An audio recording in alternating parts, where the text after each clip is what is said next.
And welcome to the Infernal Brotherhood of the Scruffy Looking Nerf Herders. This is a live streaming Star Wars video podcast by Star Wars fans for Star Wars fans. And today we're going to be continuing our episodic review of Star Wars Ahsoka with Part 4, Fallen Jedi. Yeah, Ahsoka. This, I took my advice. I finally shut my brain off, and it was pretty good when I did. Yeah, I think this is, for me, this is the strongest episode. Mm-hmm. But yeah, no, there but is it is the definitely an strongest asterisk. episode. Yeah, I really did enjoy this for the most part. Well, I mean, initial thoughts. What was your Initial thoughts? It's nice to get with the fucking story finally. Yeah. We don't need that many fucking episodes of rehashing what we got 4 seasons of, but yet changing it so that it works for this new narrative that they're starting. Yeah. But yeah, it was good. I really, really, really want to rewatch this one because I was really fucking high, so I know I forgot some stuff. But I liked it then, so maybe I'll like it semi-sober. Yeah. Well, so I enjoyed this because traditionally just what we do is when we watch it, we're just sort of geeking out about the Star Wars stuff. That's sort of what we love. And then you start to think about it, and that's when you start to dissect problems and stuff. Yeah. I think there's a lot of writing issues with this episode in particular, but this episode I think is indicative of the greater problem that the show is showing. We're halfway through, and it feels like this is actually the first episode. Right. That's the fucking disappointing part. Like I couldn't remember what they decided the episode count was, but it's like, fuck, this is episode 4. Yeah. Even if we got a 12-part series, this is a third of the way through. And yeah, if it's just the traditional 8, then this is the mid-season point, which I think it said something about that being mid-season. So it's like, what the fuck? Yeah, when you think about it, it's questionable. Yeah, so we do have some things to talk about, but there is a lot of good within this. And so let's try to have some fun with the good stuff. This was written by Dave Filoni, and I think that's the biggest problem. I know the Filoni fans, myself included, are sort of giving him much more credit than he deserves, in my opinion. But he has done more good than bad, and so I have to tip my hat. But he's just not that good of a writer. He's a great illustrator. That's where he cut his teeth. That's where his strength lies. Not so much in writing. Well, and understanding lore and keeping lore continuity. Continuity. There we go. But it's like, stick with that. Yeah. Be the showrunner. You don't need to be the actual writer. Yeah. So this is directed by Peter Ramsey, and I think the direction did good because the director is just explaining what is on the script, and having directing the actors and stuff. I do have some. I think now that we're 4 episodes in, I actually don't like the actress playing Ahsoka. Not her personally. I don't like how she's. I'm sorry, not Ahsoka. Sabine Wren. I don't like the direction that Sabine Wren has taken. She was totally different in Rebels. Yeah. And she was awesome in Rebels. This episode in particular showcased the Rebels version of Sabine Wren better than any of the other ones, which I enjoyed. But the actress, there's something, she just has this sort of deadpan delivery most of the time. And it doesn't really do it for me. It is a little dry, and it's like you have to use a little bit of mental gymnastics to be okay with it. Because, yes, we can understand that she's going to be a little on the bummed out side because her brother is gone, and she's dealt with it for years since the main victory of what they were fighting for. So you keep that in mind. It kind of excuses it, but... Right. Even when she's excited, it's still just like right fucking here. There's no expression. And I know we were bitching about that with Rosario Dawson's portrayal of Ahsoka in this, because in The Mandalorian, Book of Boba Fett, she was fantastic, right? She was in Book of Boba Fett? Yeah. I blocked a lot of that shit. I guess the first couple episodes, she was really, the same. It was just a fucking deadpan. But, she's starting to get the, what we fell in love with her for with The Mandalorian. Yeah. She's starting to get that back. But yeah, Sabine is still just like, right. Just... I think the cognitive dissonance lies in the fact that we have seen her in this era in The Mandalorian and in the Book of Boba Fett, where she did portray and carry herself differently. Mm-hmm. And so this show in particular, Ahsoka, is setting her up to be this troubled mentor that is looking for a greater good and willing to sacrifice those that she loves in order to prevent, this massive war that seems to be coming. Mm-hmm. Except that that's not the character that we were introduced to in live action twice already. Yeah. And so consistency in the portrayal of the character is incredibly important. And let's just say that this is the first time you're getting to know Ahsoka. You never watched Clone Wars, you never watched Rebels, you never watched Mandalorian or Book of Boba Fett. It's a disappointing view of what a Jedi should be. She's portraying herself as if she's like Count Dooku or something, like just. Yeah, definitely. It's now I can see that. That's all I'm gonna see. She herself walked away from the Jedi Order. She herself says that she's not a Jedi, and yet now she's acting as if she is a Jedi Master, trying to teach someone who has zero Force talent to be a Jedi. Yeah. It's just so nonsensical. It is very, very weird. And that's something that I am still having a hard time dealing with, is the fact that she is just that. She's in her mind, she's a Jedi Master, even though she left the Order, and it brings it up like, I'm not a Jedi, blah, blah, blah. And it's like, cool, then don't fucking act like one. Like, you don't need to act like one. That's why you're such a strong fucking character. You broke the mold. I mean, Anakin Skywalker, fucking Darth Vader was your master, and that taught you a lot of everything. So it's weird seeing her go back to pre-end of the Clone Wars. Like, why? There's no reason for that. It's especially strange because Dave Filoni is treating this character as if she is Gandalf. Literally, the parallels that he has personally made at the end of Rebels was that she is Gandalf. She left gray, she came back white. She left not a Jedi, she came back this super empowered being. And it's almost, for those of you who play role-playing games, you'll understand this reference, but it's almost as if someone who, as a child, played a character until they sort of got tired of playing the character, and then they bring the character back as a sort of a mentor, leader figure for a next generation of characters. And it's this, like, this is my protected character. They are the greatest thing since sliced bread. No one can ever touch them, and they will always solve every problem. That's how he's treating Ahsoka, except we've never gotten any justification for that treatment. So we don't understand why he's putting her on this massive pedestal, because she's never portrayed any reason to be on that massive pedestal. Well, and that's why she was such a powerful character, because it was believable. Like, the whole her going to the world between worlds in the Clone Wars, it was a fucking accident. Like, that wasn't like she's like actively trying to do it. I mean, correct me if I'm wrong, but like, she was pulled into it by Ezra in Rebels. Yeah. Okay, yeah, it was Rebels. That's right. But yeah, it's like, it wasn't intentional. She's not that powerful. She's not fucking Qui-Gon Jinn, for fuck's sake. Yeah. And that's why it's so just believable, and like why we love it, because that could be anybody, like having just, you have one shit fucking day, and then, oh god, I'm in the middle of a civil war, I gotta fix this somehow and not die. Like, it's just, it brings it to the, again, believability level. Yeah.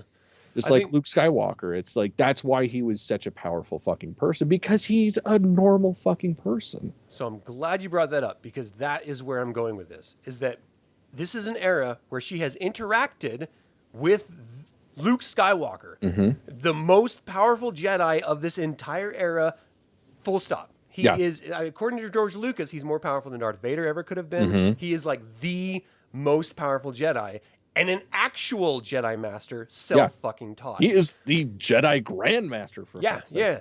I think. I don't know. She met him. Yeah, in Legends he was. She met him. She interacted with him, and so when this new incredibly powerful figure is looming over the galaxy, why the fuck is she trying to teach someone who's not Force sensitive to be a Jedi instead of going to Luke fucking Skywalker? Right. It makes no sense that they haven't mentioned Leia Organa when they're talking about the New Republic. It makes no sense why she's not reaching out to Luke Skywalker when she's dealing with galactic Civil War eras. Like, we don't know what he's doing right now. The last we saw him, he was literally having R2-D2 build a temple for him, but he had 0 students. So if he's sitting on his ass, give him a fucking ring. Get his ass over here. Like, the only student he had was fucking Grogu, and we all know how that ends. He went fucking home. It makes no sense why she wouldn't reach out to the most powerful guy in the fucking universe in order to help her deal with this looming Thrawn threat. And I get it. The new Star Wars doesn't want to mention the Skywalker saga. They want to wrap that in a pretty bow and leave it on the cutting room floor. Even though it's all Skywalker era. Exactly. You can't ignore the elephant in the room. Like, he is there. Fucking show respect and bring his ass in. All right, so we're going to get to the ending here in a second and all the sort of insanity that includes. But let's talk about what happened in this actual episode. Because we did have... pretty minimal. A lot of rehashing of what... I mean, this was her training Sabine Wren. And then ultimately, like, we left last episode where Skull sent his droids out to go get these two. What is his name? Huron? What's the droid's name? I don't have it written down anywhere. We'll just say Huron. Yeah, he had a great moment in this show too. Huyang, thank you. Dude does robot sock'em that was straight up rock'em sock'em robots. Yeah, as soon as those fucking back arms were, I was just waiting for a head to go boink. Yeah. So they're doing their best to repair their ship in order to get the hell out of Dodge. And so Hu Young is out there like dealing with the ship. And then the droids, the HK droids all come in and he just goes toes. Now, this guy has been training Jedi for like 1,000 years, this droid. I mean, and like 90% of his original parts. So you got to show some respect. There's something about two droids fisticuffing that I just can't get behind. Yeah, it was silly. Very weird. Especially because it's a fucking HK unit. Like, HK units were weapons. They didn't fight with their fists. They had fucking blasters. They had built-in blasters. They had vibroblades. Like, they were a Swiss Army knife of weapons. Yeah. That just so happened to be bipeds. I did like that he got overwhelmed. And you're like calling for help and no one was paying any attention. Yeah, so he fucks up the wiring. Yeah, but then we see Sabine Wren come out and she's like Sabine fucking Wren. Like, just shooting motherfuckers down. It was badass seeing her as the character that we knew she was. Yeah. But for the first time is shown. I loved that. I think she's such a great character on her own. Just let her be the Mandalorian character. Right. That's the thing. She doesn't need one more cool thing. Yeah. Like, she is already cool as fuck. Yeah. 100%. So I loved that they sort of fought that off. And then, of course, Ahsoka comes out and they do some great sort of back and forth. It was almost like the ending of the first Avengers film when everyone teams up and they're all fighting together. For some reason, I just kind of got that vibe of like, oh, the badasses are fighting. Jedi Mandalorians side by side with their droid, kicking droid's ass. It felt good. I really enjoyed the entire scene. And though the whole thing feels very volumey because it's all just closed in, I just loved it. I like, that's what I want out of this show. Yeah. Well, and I feel like because of the setting, it kind of fit that it was like that because they're in the middle of a forest. Yeah. So it was excusable that it was so closed in and stuff. And but it was pretty good. The forest is beautiful. It great was. Colors and everything. I mean, I dug it. I know people are complaining about the color desaturation and stuff like that. It's a creative choice. It's their show. Let them do this. Yeah, exactly. It's setting the mood because it's dark and somber and blah blah blah. Plus, then you get the contrast of the two characters that are bright as shit. Like, Ahsoka is always in white and bright gray. Sabine's covered in just beautiful purples and oranges and shit. So you contrast that with their surroundings, it fucking works. Yeah, I thought it did. I liked that we had Skull tell his apprentice, like, go get him, go deal with that shit. And she just, like, grabs, what is his name? Merrick, whom there is tons of speculation about who and what he is. Oh, well, I mean, there's no speculation. It's confirmed. He's a force fart. Yeah, now we know. He's nothing but a fart. But before we knew he was a fart, everyone was just like, oh, is it Starkiller? I mean, I was doing that myself. Like, who the hell is this guy? I would have been so pissed if it was Starkiller. Like, especially to go out like a bitch and an explosive fart. That would have been... Well, here I want to talk about that really quick. So we see Sabine Wren, of course, fighting off against, or like pairing off against, what was her name? Hati, thank you. Who I actually really like. Yeah, she's growing on me. I like bad girls who are just bad. Like, that's just like, she's not pretending to have a character arc.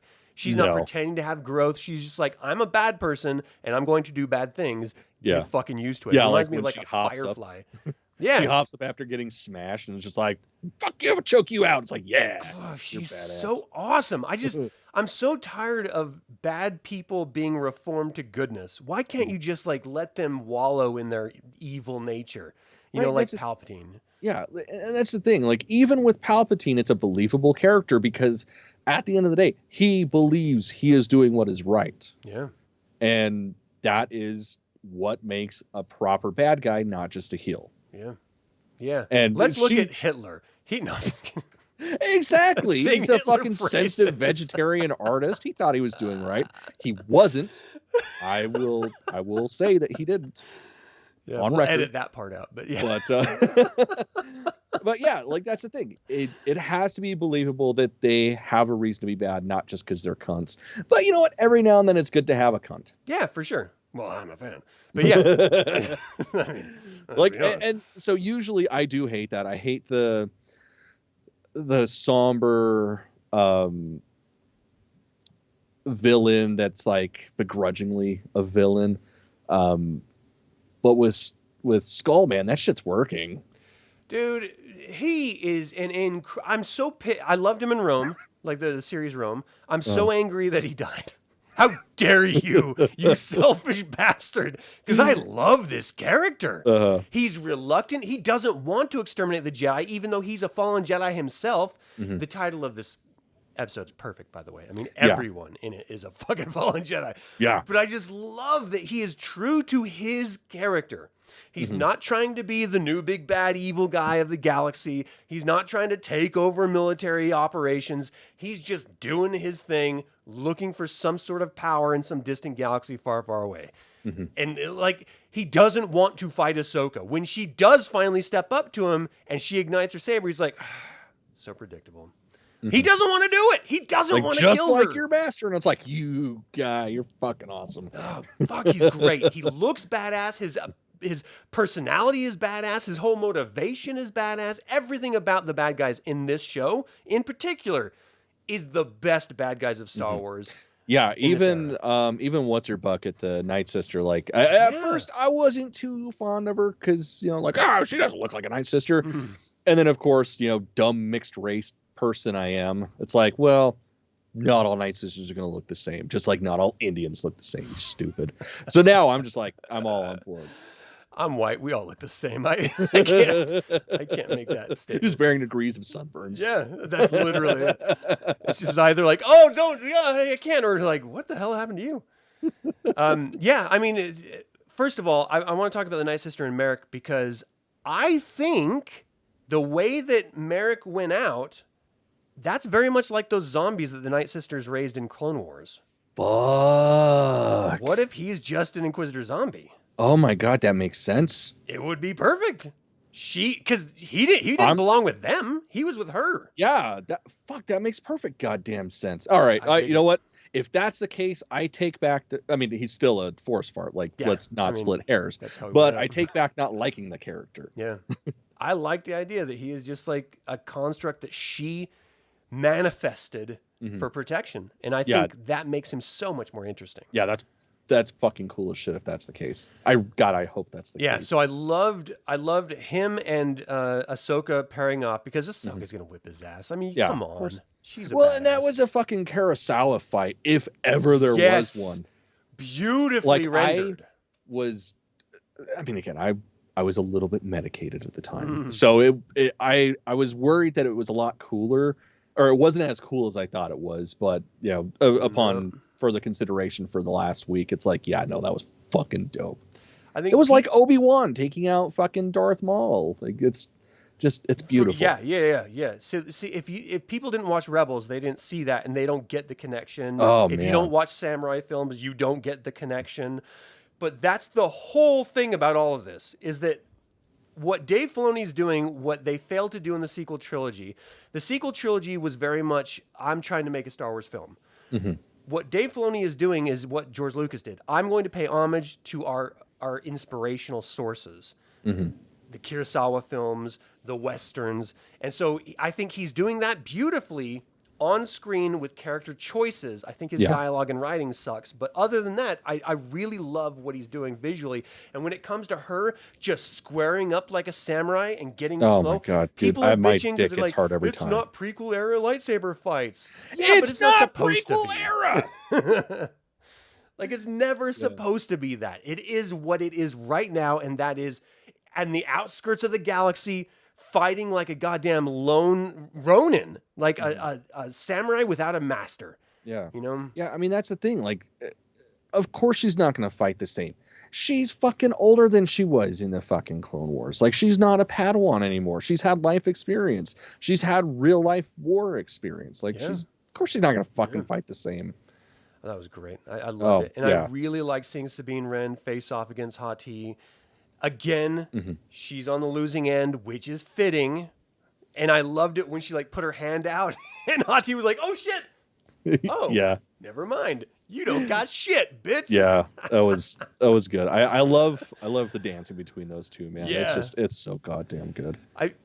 This is really reductive and shitty of me to say, but I'm going to say it anyway. There's a place in my mind that wants them to have a tickle fight and start kissing. Like, there is definitely a porno moment with these two characters. I'll stop you right there, man. We're all thinking it. You're just the one that's brave enough to say it. Okay. I'll accept that. I can't help but see it. They're two beautiful women. They're fighting, and it has to end in love. It has to. Okay, my 12-year-old is going back into the closet. So I love that, of course, Hati's going to defeat her, and then she sees Ahsoka running off, and so she's going to go chase after her. Ahsoka, thinking she's a badass, walks up into this little platform thing. I don't even know what that is. It's like a standing stones of some ancient race. Yeah. The whole premise of that is very Damn it, weird. Chris, don't retract messages. You son of a bitch. You I didn't own even get a it chance to or you read get it. the F out. Jesus. Yeah. After what we've said thus far, you should not feel bad about anything you say. So absolutely. Anytime you show me ruins, I'm down. I don't care what it's from or any excuses about what it is. I just, for some reason, at some point, I would like a note about what species or what civilization created it, why it's here, why it's important for this map to be here in this one place. I don't. Give me a source book. I don't know. Yeah, we of course we don't need it. Yeah, but we fucking need it, especially because like the greater understanding of the Night Sisters is that it's the Night Sisters of Dathomir. They didn't leave that fucking planet ever. Mm-hmm. So whatever. I can accept that they had the foresight to map out a different galaxy. Whatever. I mean, look at the fucking Dogon tribe. Like, ancient fucking African tribe that understood astrology and shit way before there was science. Like, they've mapped out planetary bodies, fucking from prehistory, basically. So I can accept that. But why would this sect of people that never left the planet build a map? It's like a base planetarium or something. I don't know. Yeah, like there we go. Planetarium. Why the fuck would they go to a different planet in a different system to build this, to go to this place that they already mapped out? Yeah. Like, that's the part that I'm having the hardest time with. Yeah. It's just the writing, man. It's just not explained. And again, to your point, it doesn't need to be explained. But for those of us who love the source books, who love the art of books, like, they give you insight that you don't get otherwise, and insight into the writers and directors' minds as they're setting these scenes up, and stuff like that is where it tells you. Yeah, that's always been Star Wars. Yeah. Like, there's questions that are unanswered, and then we get a book a little bit after and explains everything. Mm-hmm. And we're just like, oh, that makes sense now. Like, that's how it's been for the past almost 40 years. So it's just so disappointing that that's not really a thing anymore. So I loved that Ahsoka is finally facing off against Skull, and he just wants to talk. And he starts by doing a little bit of shit talking. He's like, yeah, not many people live to see what your master became. He told me about you. And she's like, that's funny. He's never said anything about you, bitch. I don't even know your name. And he's just like, ooh. Yeah. Like just a little bit of a wound there. I love the back and forth verbal sparring because it's just fun. But then she ignites her lightsaber and he's just like, fuck, I knew it had to come to this. I know I'm going to kill you. I don't want to fucking do it. There's so few of us left in the galaxy. To do this it's a travesty, but bitch, you're in my way. I'm going to cut your ass down. And I love that we're facing someone that is a challenge for her.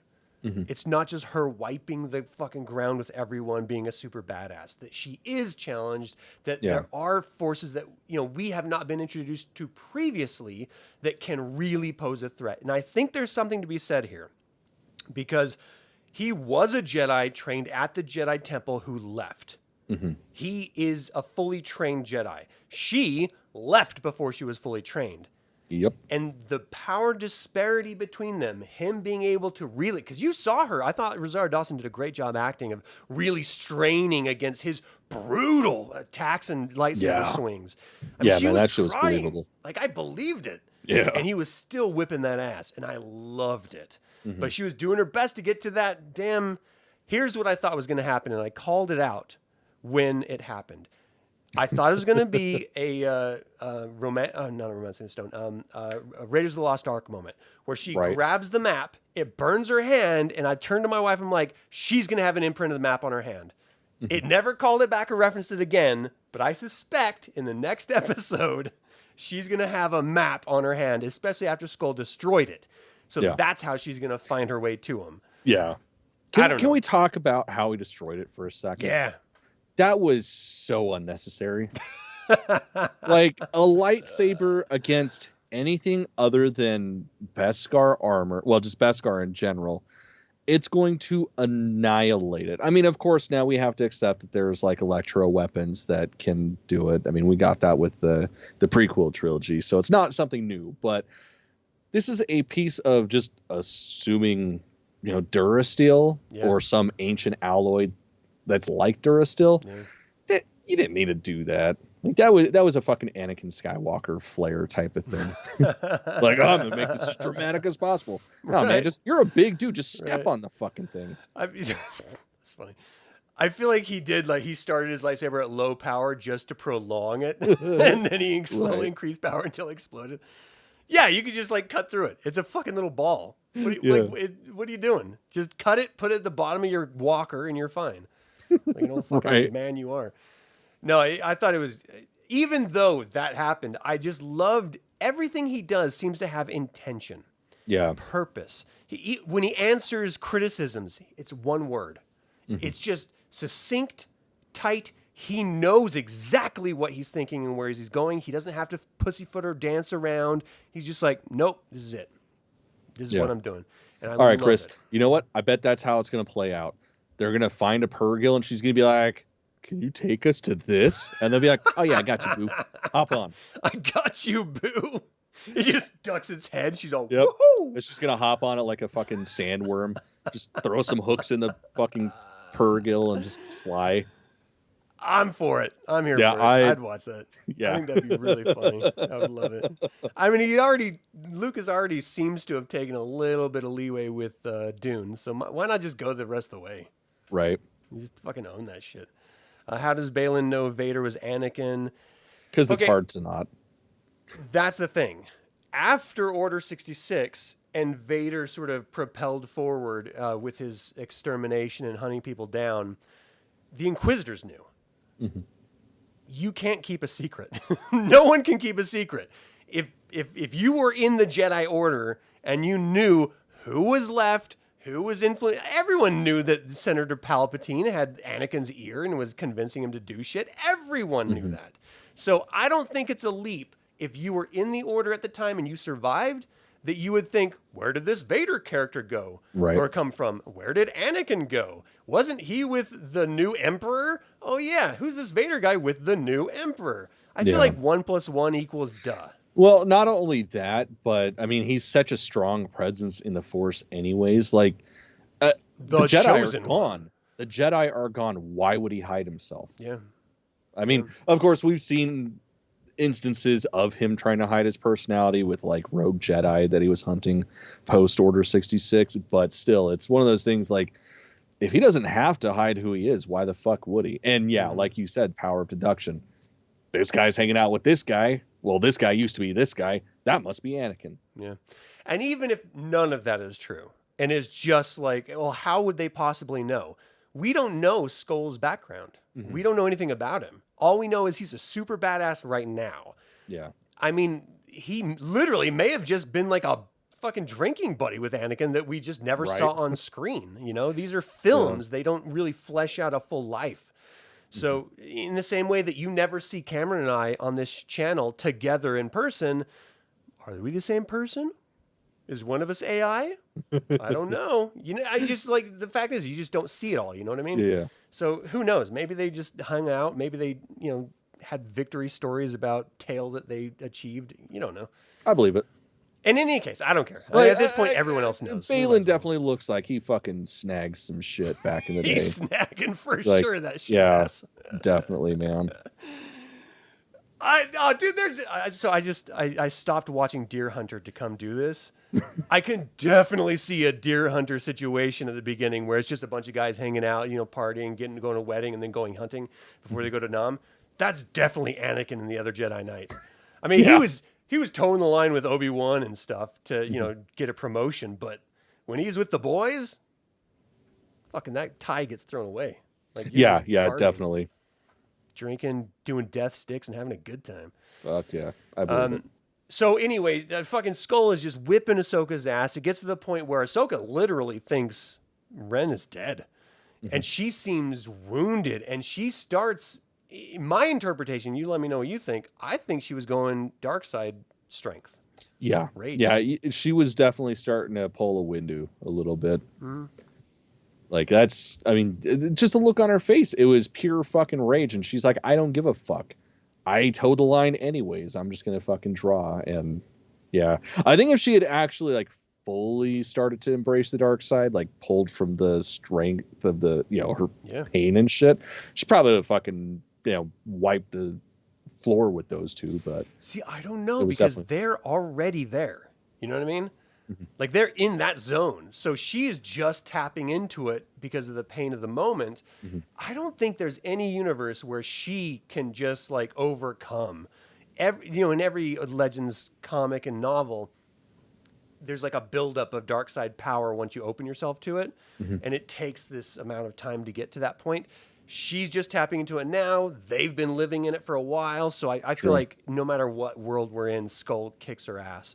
Yeah, I mean, yeah, definitely. And of course, she has to be so that we can go to where we're going next. But like, I just like the fact that she is not this Mary Sue character that everyone's going to complain and bitch about, and it's just shoved in their face. Like, no, I don't like all the writing that Filoni's doing, but I like that he's like, I'm trying to tell a story about a flawed Jedi or a previous Jedi or whatever, trying to find her way back. She's a fucking Jedi. Like, let's just call it what it is. So she's a flawed Jedi trying to find her way back and trying to do what she in the moment perceives as the right thing to do. And just the insanity of the galaxy is just hitting her in the face the whole time. I mean, this is the Ultimate Warrior versus Hulk Hogan. This is fucking fucking nerdy ass reference. Yeah. Regions unknown.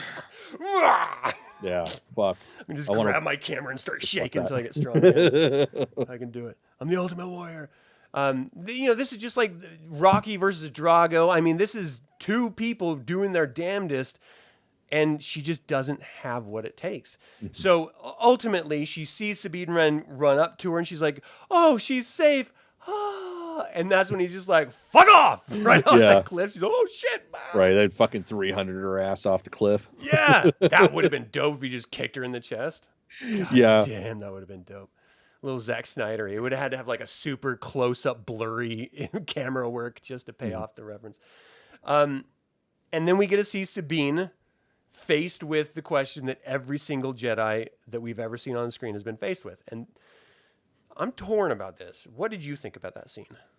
I believed it. It made sense for the character where she is now versus what we knew her as prior to this series. So, I mean, fuck, he put it to her as pure and simple as possible.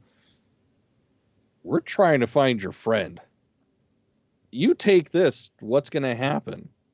you're going to destroy it. You're not going to fucking find him. Like, do you want to come with us and find your friend, or do you want to stay here and fuck off? Like, what are you going to do? I think any rational person in that moment would have made the exact same choice, because what you're doing is you're hedging your bet. I choose life in the moment, but if I have any shot of finding my friend, I have to go with them to find them. And then I'll try to figure out a plan to get out of it after I get him. Yeah. But this is your only chance. So there's no universe where I can imagine people complaining about that choice. Like, oh, it's a stupid trope. No, this is literally the only option. The beginning of fucking Star Wars. Yeah. Hey, princess, we're here to rescue you. Looks like you're doing a shit job. Fuck it, I guess it's either death or this. Yeah. Yeah. The fuck. Yeah, get the fuck out of here if anybody's going to bitch about that. I'm with Cliff. I would like to know when Ahsoka and Luke first met, too.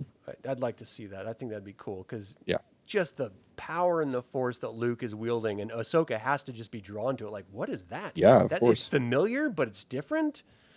Like your musk. You got your Papa's musk. What is that smell? Yeah. That's Skywalker, baby. You know, Chris, I agree. It's the reverse psychology of it, where he was trying for 4 seasons to snag that, and then he's gone. So now that he's not constantly trying, she's like, well, why aren't you trying anymore? Well, I guess I'm going to try now. This is Molly Ringwald in every movie she's ever done. The guy's coming after 100%. her and she pushes him off. Then he goes somewhere else and she's like, but no, come back. No one else is going to get that reference unless you're just of an age. Yeah. If you're under 30, you probably don't understand that. Yeah, but I also like Skull. Like in this moment, he's being 100%. He's not trying to fuck with her. He's not trying to trick her. He's just like, look, just give me the goddamn map. Look, you don't want to destroy it. I don't want you to destroy it. Look, here's the deal. You can come with us. I don't even fucking want the kid. Let's just go there. You do your thing. I'll do mine. We can do it together. We don't have to fight. Your stupid ass master was trying to do that, and look what happened. Let's all be cool about this. She's like, yeah, 100%. And I loved Hati's reaction. She was like, bitch, you fucking hit me. Yeah, she is like she's pure fucking Sith, even though she's not Sith. I love that character. She's just a fireball. Like, honestly, she fucking straight up, like, more and more, she's reminding me of Darth Bane's apprentice. Oh, Like, straight the fuck up, just pure fucking, like, I'm little and I'll destroy everything. Like, that's just what she reminds me of, and I love it. Yeah. Okay, so let's get to some parts that I thought really bothered me. So, what's her name? Syndulla Hera goes up to the New Republic, and she's like, hey, massive threat. And they're like, fuck you. And she's like, well, all right, well, then I guess I'm just going to get the boys together and we're just going to do this on our own. Once a rebel, always a rebel. Yeah, and Bitch, you're a goddamn general. You're not a rebel. You could definitely pull more people than that. But even then, I love seeing it. I like seeing the fleet together and then her leaving the fleet. I like her going off and doing her own thing. Seeing the Ghost instead of the Phantom, that was cool. Yeah. I bought it all 100% until... So they get to the Eye of Sion, and they're like, what the fuck is that? Like, what the hell is going on? Let's stop it. Yeah. They'll never go to us. Now, here's my problem. The strength of that scene in The Last Jedi was that she didn't live through the hyperspace jump through the other ships. That she sacrificed her life in order to pull that maneuver off. In this particular case, there was no threat of that. No, and that has got to be the slowest motherfucking hyperdrive in the history of ever, because you can see it in real space. Like, what the fuck is even the point? And the design of it bothers me, because I was under the impression that it was a hyperspace ring for a bigger ship, not a fucking ship. Why? Yeah. The fuck are you doing? I mean, unless that's like, you know, it pilots itself so that it can go somewhere else, and then they're going to pick up Thrawn and bring him back to the galaxy that way. But I don't know. They can connect to the Star Destroyer. Like, I'm really fucking hoping that's the case, because otherwise, why the fuck is it a Halo ring? Right. Yeah. Like, you could have just like a fucking X-wing with 2 of them bitches on the sides, not even have wings. It's just that, and that would do the same thing. Yeah. That little bit of disturbance from passing through the ring. It didn't make any fucking sense. There's nothing there for them to hit. Yeah. So yeah. Yeah, Cliff brings up an interesting point here. Yeah. Weird time to take your son to work. And I gotta say, yeah, this is war. Why the fuck are you bringing your kid to war? Yeah, the thing is, during the rebellion years, it makes sense. Like, you're literally a guerrilla group. But that was at the end. Yeah. This is not it. You're not fighting anything right now. You are a general. You are a decorated military head. Why are you taking your son? Yeah, you're like, hey, if I die, he dies. Period. I mean, I guess that's it. I'm not going to make him an orphan. Whatever. I'm sure the life this insurance world. would be great. What's that? I'm sure the life insurance would be great for him. I guess. I don't know. I mean, it is weird that no world exists where that would be a thing. You know you're going to war. You could die. Let's bring the kid with us. No. Yeah. You put them with a friend in a different planet, in a different system, in safety. I mean, fucking Princess Leia and Han Solo had their kids with Winter, her childhood friend and fucking, spy informant and sort of, I don't know. She also played Leia, her protector and stuff too. But great character, but she had them on a completely hidden world the whole time. Yep. Didn't even really see them raised at all for the most part. It was crazy. All right. Yeah, because that's a responsible parent. Yeah. But it's safety. That's the point. They're keeping their kids safe so they can go off and risk their fucking lives for the sake of the galaxy that doesn't want them to save them. Maybe she just regrets him. And it's a constant struggle that she's like, man, I banged your dad and all I have is you and I don't even have him anymore. This is bullshit. So maybe she's just like, if he's gone, that's one last thing that I got to worry about. Yeah. Okay, so everyone knows I'm a shallow person. That green hair bugs me. Yeah, and I get it because that's how it was in the cartoon. Right. I get it for that. I thought it was but weird that in the doesn't mean it's good. And I think it's weird now. Like, what the fuck are you doing? Like, if you're going to interbreed species, okay, it's a galaxy far, far away. Maybe they have different reproduction systems. But green hair, that's the takeaway? Yeah, like, at least give him some fucking Leku. Yeah. And make him, like, normal people fleshy color. I think that would be a much better option. Mm-hmm. I don't know. I just thought it was weird. And seeing him in live action, I kind of just want to smack him. Just like, what are you doing with your hair? Make a goddamn good choice in life. Like, this is where you start, kid. Right? Start dyeing your hair like a normal person, damn it. Yeah. All right, I'm a piece of shit. What are you going to do? This is my life. So I was frustrated that the hyper jump damage to other ships had zero impact on the hyperspace ship. And to your point, the whole reason why those light streaks by, those are stars because they're moving faster than fucking light. Yep. So it's the streak of the stars. You can't see normal stars and streaking stars at the same time. Mm-hmm. That makes no fucking sense. Yeah, they literally disappear if you're in stationary, and if you're with the ship, then you just see streaking stars. That's it. It's one or the other. Well, and it's like, quite frankly, like, it can't be that hard to reboot your system up and follow the fucking trail that's in front of you. Like, just take your sweet ass time. You're going to find out where they're going. Yeah. Yeah, I don't know. I mean, that really bugged me. I did like that some of the ships were damaged. We got like 2 casualties, I think. And even Hera's ship was fucked up. Mm-hmm. I like that. I like that there's a little bit of consequence. We left off with Ahsoka being kicked her ass off a cliff. Awesome. Ships being fucked up in space. Awesome. Then we get the finale. That I have been dying all week to find out what you thought of. Because I'm at odds with it. First of all, I think the CGI job sucks. Yeah. Like, really bad. Worse. It was more believable in the cartoon. And that's bad. The CGI I thought was horrible. I'm torn. First of all, I'm not 100% that she's actually in the world between worlds. Mm-hmm. The way that it transitions, first of all, you can't just travel there because you're on the brink of death. Mm-hmm. But we also have to remember who she is as a character. She died on Mortis. like fucking died. And Anakin used himself as this weird young Frankenstein essence transfer device from the daughter to Ahsoka, which gave her life. And that's why she's inextricably connected to that. That's where I think Dave Filoni gets all this massive power and authority for the character. The whole Gandalf thing, you know, coming back. And, you know, that's sort of the owl that's always connected with her and stuff. So maybe it's a vision. Maybe she is, her essence, her spirit is transporting into it. And that's why Anakin is on the other side going, you're really late. I didn't expect you to see you this soon. Yeah, early. I'm sorry. I didn't expect you to see you so soon.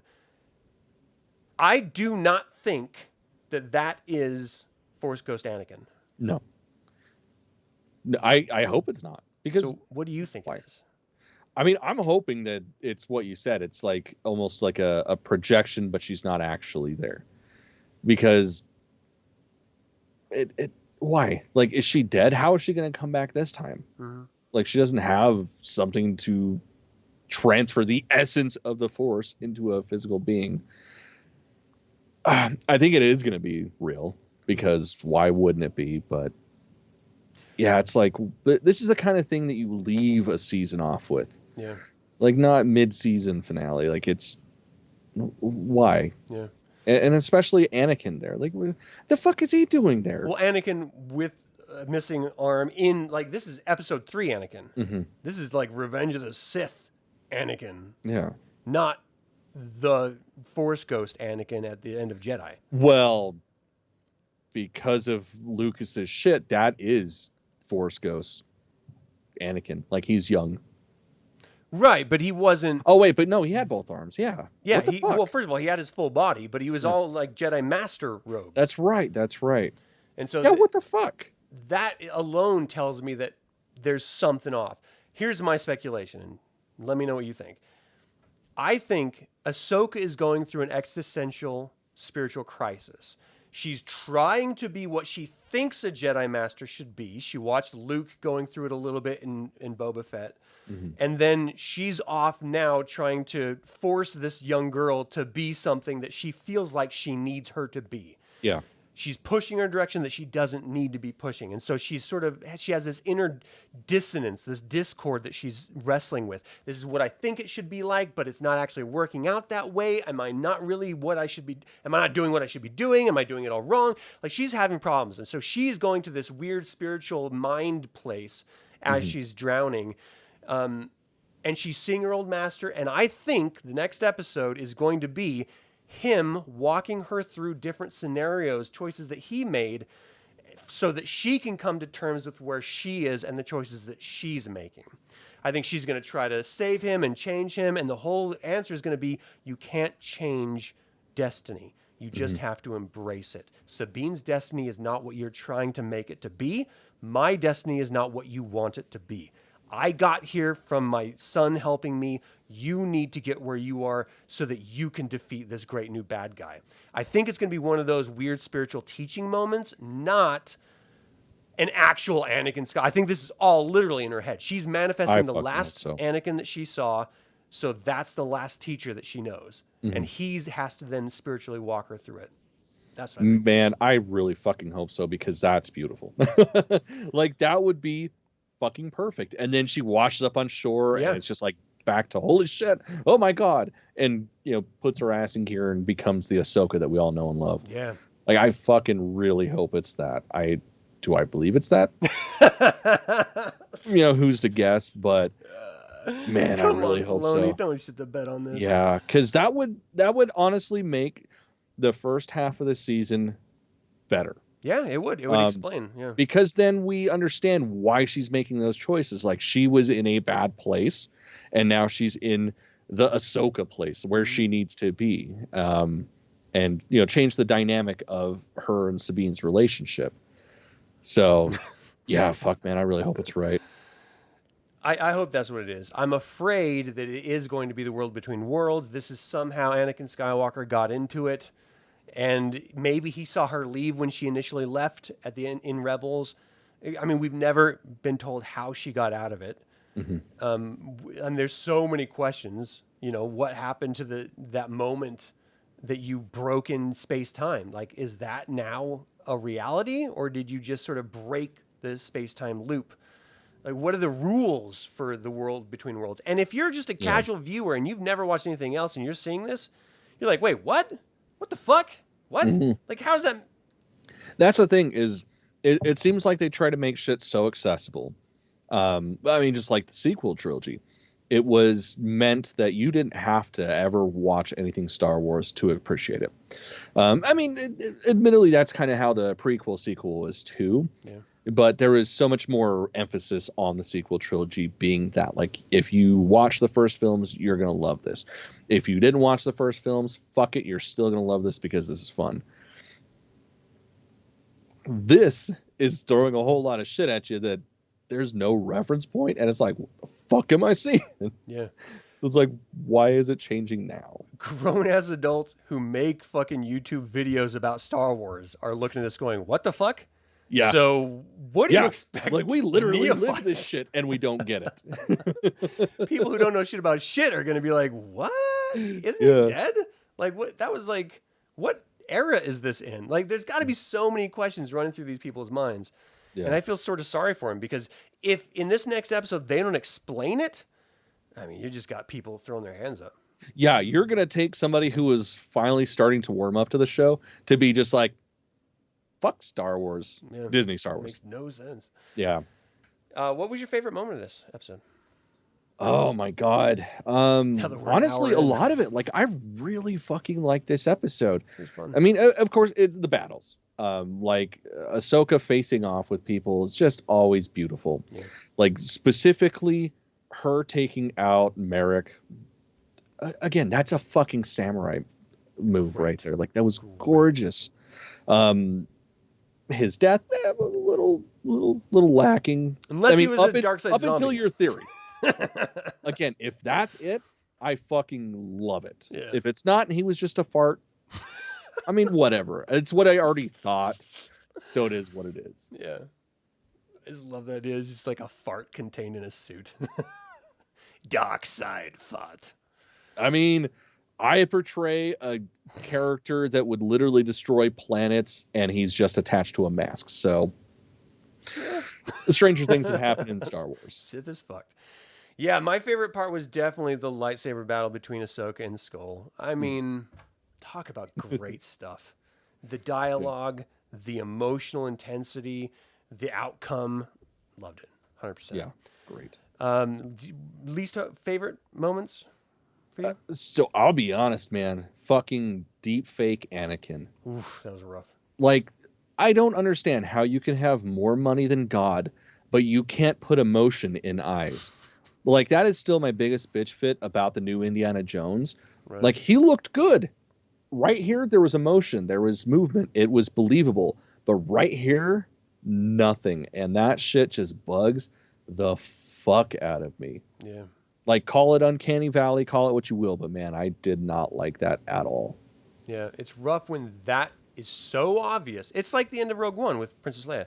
Mm-hmm. It's so painfully obvious that you're just like, whoa, and nothing else happening matters. Well, and the thing is, it's like, you have fucking, oh God, why am I not remembering his name? Hayden Christensen.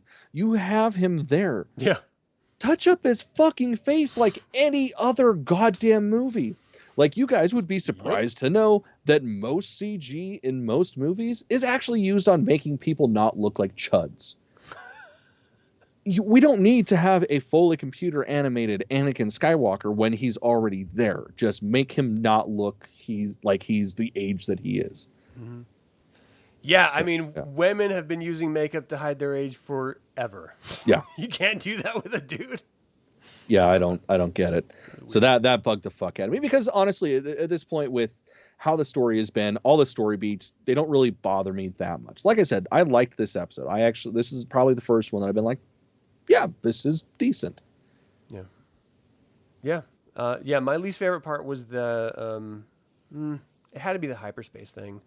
Like, I was just like, the only thing I liked about that scene was that it was sad. She was sacrificing her life with the hyperspace jump into the other ships. This one, it was just like, fuck it. They're going to die. We'll be fine. Boosh. Right. It's like, wait, what? No. You just set up the rules here and then you broke them here? What the fuck? Yeah, that bugged me. So, hopes for the next episode, because it's got to be crazy. Man, I fucking hope what you said is what it happens, because that would just, like, seriously, that would change the way I look at the series as a whole. Yeah. Like, I mean, of course, there's still aspects of it that are stupid that I don't like, whatever, but it would change how I look at it, and that would make me not as angry. Yeah. Yeah, I hope it's something along that line where, she's just sort of coming in this life crisis that she's going through of almost drowning and being defeated. Now she has to like reevaluate everything on this sort of emotional, spiritual level. I hope that's what it is somehow, because she does need to sort of come back and be the character that we all grew to love, and not this weird curmudgeonly person.